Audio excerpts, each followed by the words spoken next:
Now, the Manufacturers Association of Nigeria, MAN, has warned that implementation of the proposed hike in electricity tariff by power distribution companies may force more multinational companies to relocate their factories outside Nigeria. The president of MAN, Francis Meshiori, who gave the warning while speaking to correspondents, noted that some international manufacturing firms had already exited the country due to the harsh operating environment, including power crisis, and that any further hike in tariff would lead to an exodus of companies, and thus called on the government to reconsider the move. You do recall that various public notices from some of the electricity distribution companies, DISCOs, has stated that the electricity tariff would be raised by about 30 to 40% for selected categories of consumers, with effect from July 1, 2023. They have since backtracked on the earlier announcement of a tariff hike, stating that the Nigerian Electricity Regulatory Commission is yet to approve the hike. Our guest, Osilema Okofu, questions on taxes don't boost investments, and you need investments to create jobs. Are these taxes sustainable taxes that don't drive investments? Where do you see the government heading after just a month in office? These are questions that we actually need you to comment on while you're watching us this morning. Good morning, sir. Good morning. Thanks for having me. Welcome to the program. It's quite an interesting thing to actually note, considering the fact that the hike in pump price, and right now there's a proposed increment in electricity tariff. What do you think is going to happen? Already there is a fear, that investors or manufacturers who have intention to set up their establishment here may exit the country and go to other places that the environment will be conducive for them to run their businesses at a profitable cost. What do you think this portends? Again, thanks for having me. Good morning. Good morning. The thing really is taxation anywhere globally doesn't help any business or any economy to grow. You cannot tax your economy to prosperity, because what that does essentially is you're emasculating possible investable funds. So yeah, it certainly would have a negative impact, absolutely. Yeah, but then again, this is not anchored on certainty. What man has said is universally acceptable.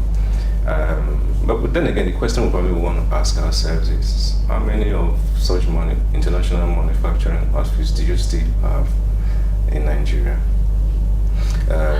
Most of the outfits you have are local corporates. We don't have much of the PZs anymore. We don't have much of the Cadburys anymore. That is the truth. In a lot of them, we don't have much of the globally acceptable Unilever and the rest. Most of the globally acceptable tire manufacturing outfits. A couple of them years ago, they actually exited Nigeria. They went to places like Ghana. It's this fact. So there's nothing new. To that extent, I would say, tell me something different. Okay, that's the man, not to you. But the government needs to be careful with burdening Nigerians, whether businesses or even private individuals, with so much taxation.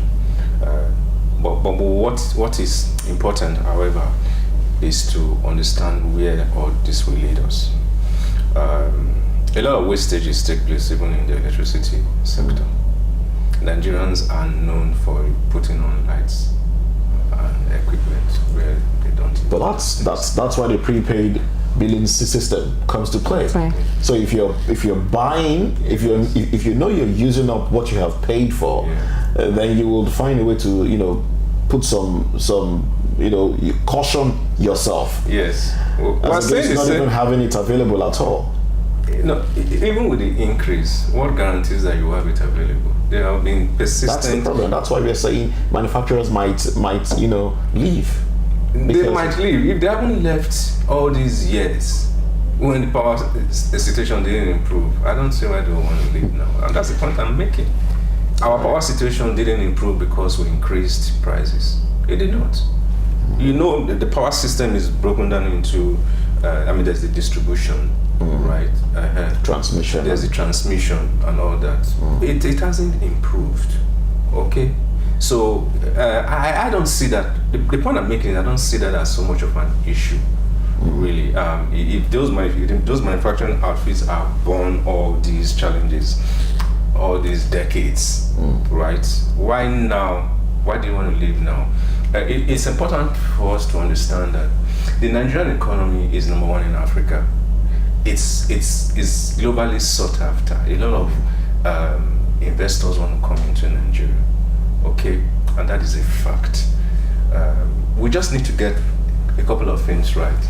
So the issue, therefore, is for running a business is not so much about making huge profit, as long as you are not making losses either. If you can strike a balance with the expectation that certain factors, elements will come into play. That's under a ceteris paribus situation now. You know, you are edging. Then you wait and see how things pan out. This is a new government. Certain moves that have been made. For me, they seem positive on the long run. Negative right now. Okay, very negative right now. But the chicken or the egg, which comes first? I mean, certain things need to, come into play essentially. Okay, go ahead. So, talking about the government being new in office, do you see the government making moves to actually bring investors in? Do you think investors will also be willing to come to Nigeria, considering the things that we have playing out already? Insecurity is one of those things that Nigeria is still struggling with. Money goes where there's security. Money goes where the policies are friendly. Money goes where the environment is enabling. The usual cliche, where you then now look at issues about security, your laws, okay, and a free market space. The government, as far as I'm concerned, doesn't really have a role to play in attracting foreign investors. Really? Yes, because foreign investors will come if they see the opportunity. You don't need to go and tell. You don't need to. Okay. No, this is it. Let me explain that. So, because I saw you looked incredible. See, you don't need to tell a Mark Zuckerberg or Facebook, or you don't need to tell the Apple directors to come to Nigeria to invest if they see that the right things are in place. You don't need a President Tinubu or whoever the investment minister will be to go and woo them. They know it's a global village. So that's the point I'm making. So if you put the right policies in place, things are working. About the country is positive, they will come. All right, let me ask you this question. You made a statement earlier. You said the administration is new. You don't place the chicken before the egg. And you also made another statement that in the long run, yes, most of what we're experiencing now will be better for us. Absolutely. But it feels like the brick wall is back to back. For example, the hike of pump price first. There's a proposed increment because, of course, the sector now seems to be properly deregulated. Yes. And we're waiting for the palliative measures. Because if the people are groaning, these supposed investors, those who intend to come in, of course, they read the market. They read the body language of the people. They hear what the people are saying. So the question is, what profit would we make if we come in and the people are groaning when they can't even eat? So beyond policies, like you rightly stated, and the fact that President Tinubu doesn't necessarily need to do anything as long as the policies are friendly, but what about the people themselves? The people determine how the investors may make their decisions to come and invest or manufacture and make at the end of the day's profit. No, I don't agree with that assertion. Okay. Investors look at your body language. Okay. Look at the opportunities, but their prospective bottom line. You don't forget that investment is about speculation. So as long as the policies are okay for them, you are talking about the demand and the supply leg. Exactly. Okay. Mm-hmm. Now, the supplier in this instance is the investor. they want to do business, and they believe to a very large extent that, when the products are there, good quality, the right price, it will create a demand. Okay. All right, let's talk about people, Nigerians groaning and the stock market making money. Because there's this headline: banking, oil and gas stocks, others spur 5.3 trillion naira gain in 6 months. Now, when the common man on the street sees this, they'll be like, how? 6 months, we've had cash crunch to deal with. We've had fuel unavailability to deal with. We've had no money in circulation. We've had a whole lot to deal with. How is it that the stock market seems to be making, progress and money, and Nigerians that are supposed to be investors are not making money, or partakers of it are not making money? You just proved my earlier point. Okay. Investors don't care about the body language of the consumer, as it were. That doesn't determine what they do. What they look at are the possibilities and the prospect. That is one. Now, I don't want anybody to get me wrong. I'm trying to be dispassionate about this. Economics is about demand And supply. One leg, the supply leg, are the investors. The other leg, you and I, consumers. We go to the consumers. We go to purchase. If I see a product that I like and I can afford it, I will go. Whether I'm groaning some, I can make some adjustments in some other areas. So the structural adjustment policy of General Buhari of 1986. This is the time for us to practice it. For those of us who were Can you remind us? Who were around then. All right. We talked about usage of electricity. Yes, you may have bought your prepaid, right? Doesn't mean that you shouldn't manage it. So if you manage it well and it lasts you for 2 months, you won't groan because there has been an increase. Okay? So certain measures have to be put in place. Now, just to come directly to the question you asked, don't forget that whereas certain aspects of our economy didn't seem to be doing well, right? Okay. Some other aspects gained. During the COVID-19 lockdown, the health sector boomed. Okay, that's true. So whereas some other areas may be experiencing gloom, some other aspects will experience gloom. But what is even important for us to, I think a critical takeaway here concerning the stock market surge is that it's more of institutional investors than retail investors. Okay. People like, retail investors are struggling right now. They've been struggling for a while. In the last 8 years, they actually have been struggling. And that has affected disposable income. Now, when disposable income is affected, savings is affected. Because it's someone that has so much money that will save, right? And then when savings are affected, investment is affected because savings leads to investment. But you see, institutional investors, especially the foreign institutional investors, they always have enough to want to play within the Nigerian economic space. For reasons already adduced, we are the biggest economy in Africa. We have a large population size. Oftentimes, things that are manufactured or imported into Nigeria get sold. There's a market, So what you are seeing, is more from the angle of institutional investors, foreign institutional investors making play into Nigeria. Now, if this happened in the last 6 months, what does that tell you? It happened when the last administration was winding down. Okay. This surge has nothing to do with the current government of President Tinubu. Because one, there was the elections took place, there wasn't violence, the handover was smooth, and then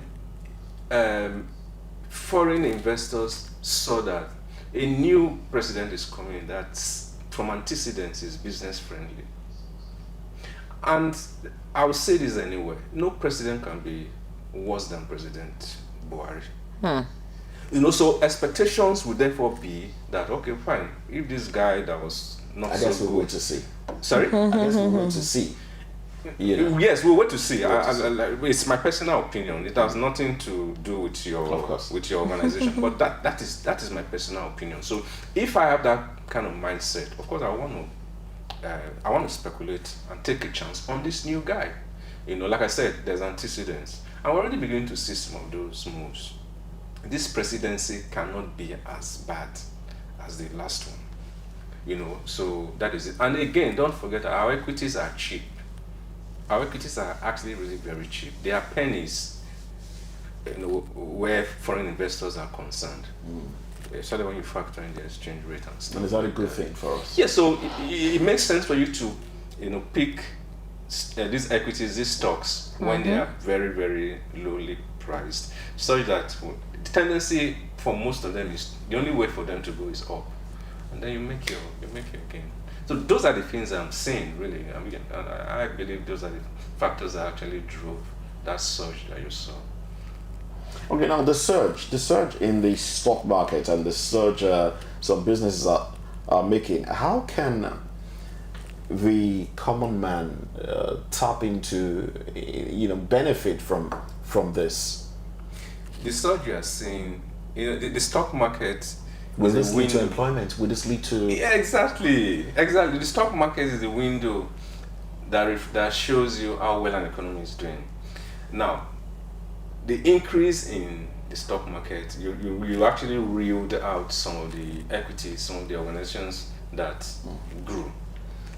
It means, you know, continuity. It means, you know, where maybe salary increases, all right? Or even if you don't increase salaries in those organizations, the opportunities for expansion, which means employment opportunities will be there. Okay. And again, you are sure that salaries will be paid. You know, welfare is high. So I mean, these are the things. So as long as those companies are doing well, or even if new investors, new organizations come in, I mean, it means you are creating, you know, employment opportunities for Nigerians who are there ready to engage.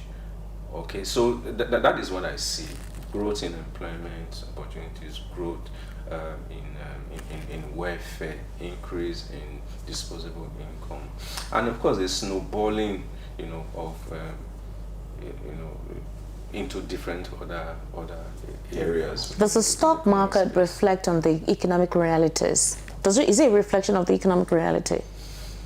Well, no, it's economic realities. Again, we need to do a deep dive. Economic realities as it affects individuals may not necessarily be the way it affects the corporates. Okay. But then again, don't forget, we're talking about a macro space. Macroeconomics is about the interplay of everything, individual, you and I. Right, we now become the macro. I am micro, you are micro. But when three of us come together, it becomes a macro thing. You know, so again, like I said, the stock market is a reflection of how well the economy is doing. But how it now percolates, how it goes down, is what matters. Again, like I said, if organization A has benefited from this upsurge, right, it's expected that those who work within that organization, the individual workers, of course, will benefit from, you know, from all these. Okay, by way of maybe increment in salaries, by way of bonuses, you know, and stuff like that. So yes, it should, ceteris paribus, all things being equal, reflect on the well-being of the people. All right then. Now let's get your closing thoughts now, because it should reflect on the well-being of the people. You have rightly said, but you know, the sectors mentioned, banking, oil and gas, you know, not many. If you look at the population of Nigerians, not many people are involved directly in those sectors. So, well, how this will impact the well-being of the hawker on the street, or the well-being of the market woman that sells pepper, I guess I'll just wait to be educated properly on it and wait to also see. But let's have your closing thoughts on this. No, I do not agree with you that I'm not agreeing with you, right? No problem, it's fine. I do not agree with you that the number of employees or the workforce in those sectors are infinitesimal. They're not. Again, it's not even so much about numbers. It's about, the impact, what they bring into the economic space. Okay. The average. I mean, I worked in the banking sector, in my early, years and up to a certain level, and I know the difference in my lifestyle compared to some of my contemporaries who were not in banking. So, and then you are able to impact and reach out to so many dependents. That is the way the system works. Okay. That's banking. So you can imagine some of my contemporaries who were in the oil and gas sector.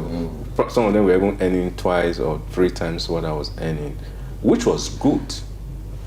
You understand? So of course that's much better, and they have relatives. They have. It trickles down. I mean, it's trickle down economics. You don't just collect it and put in your pocket. It's trickle down economics. So and the banking sector workers, as well as the oil and gas sector workers. I mean, don't limit oil and gas to the majors. You have so many appendages. You have, all companies that do supply work who are engaged by these multinationals. I don't want to do free adverts, for them by mentioning names. So it does speculate. It does go down. It goes down. And then again, don't forget that the banker or the oil worker goes to the market to buy pepper, and the amount of pepper he or she will buy from the pepper seller will be a lot more than what someone who doesn't work in such an organization would buy, and it makes a whole lot of difference for the pepper seller. For the pepper seller, and by the time they even come back, they size you up. Perception becomes reality. They see and so this one get money. They will increase or even triple the price, and because you can afford it, you won't even bother to want to price. Again, you probably feel why would I even want to waste my time? Not waste your time. I mean, this old woman. Okay. It's okay. I mean, how much is it, sir? I can afford it. I'm trying to be real here. I mean, these are things we do when some of us go to the market.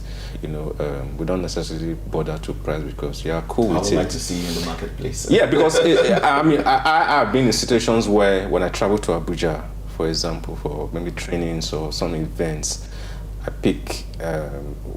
I'm based in Lagos. Okay.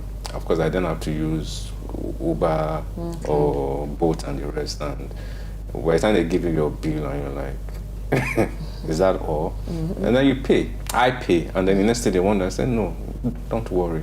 Because it's a whole lot more. I'm like, how do you guys? I even have had to engage. How do you guys cope? Cool. It's because I know where I'm coming from. And then you are seeing something that is so cheap, and then why would you want to, Well, probably because to chime in on this one, there's no traffic, possibly. So it's easier to go from A to B. No, in Lagos it's different. No, I think it's actually more about market spaces. You understand? It's about market spaces. You could go to Enugu State, for example, Enugu, or even Port Harcourt, and the price might be as high as Lagos. Okay, is there much traffic in Enugu, for example, or even Benin? That much I know. So I think it's just about regulation. It's about the way they want to, or maybe they even have much more cabs vehicles doing. Okay. So these are the things that will eventually come into play. Even factors. We're talking about demand supply now. Some of these policies, that's why I said the policies of this current government may seem harsh, but on the long run, because economy is about short, medium, and long term. Even though one economist said on the long run we are all dead. Yes, but on the long run we are better off. Now, this regulation, this fuel subsidy removal has created a lot of problems for us. That is a fact. But the same government has licensed 6 new importers, and I want to believe that in a year or two they will work on our refineries, which will further increase productive capacity. And then when you have so much being produced, especially locally, cost will come down. Okay. We like I told some people recently, we had the same thing during the GSM startup regime. Some of us bought SIM cards for 7,000. I bought mine for 7. No, some of us bought SIM cards. When you bought yours, maybe not one. I bought SIM cards for 50,000 naira. SIM card that they are all now begging people to come and collect for free. For free, because it's the airtime usage that matters most. So you can imagine, what happened then. It's going to happen in the oil sector. That's projection by a development economist. Thank you very much, Mr. Osilama Okuofu, for coming on the program. Thanks for having me, guys. Thank you. Thank you so much. All right, so that's the show today. Unfortunately, we'll not be going into entertainment and business today, but stick around. We have business news coming up later. Of course, the business news show. We have business news coming up later. We also have news updates coming up much later at 10 o'clock. So stay with us. It's Voice of the People on YouTube. So do subscribe and let us know what you think about our programs here. Oh, Moses forgot to mention that you have political voice. Oh yes, there is political voice. That's where you get to. That's where you get to have freshly back from vacation. So for all of you who want to actually go in depth on political issues, join Moses precisely at 10:30. You'll definitely enjoy yourself in there. My name is Esther Wachuku. Bye for now. I'm Moses Humphrey. I'll see you later. Bye for now.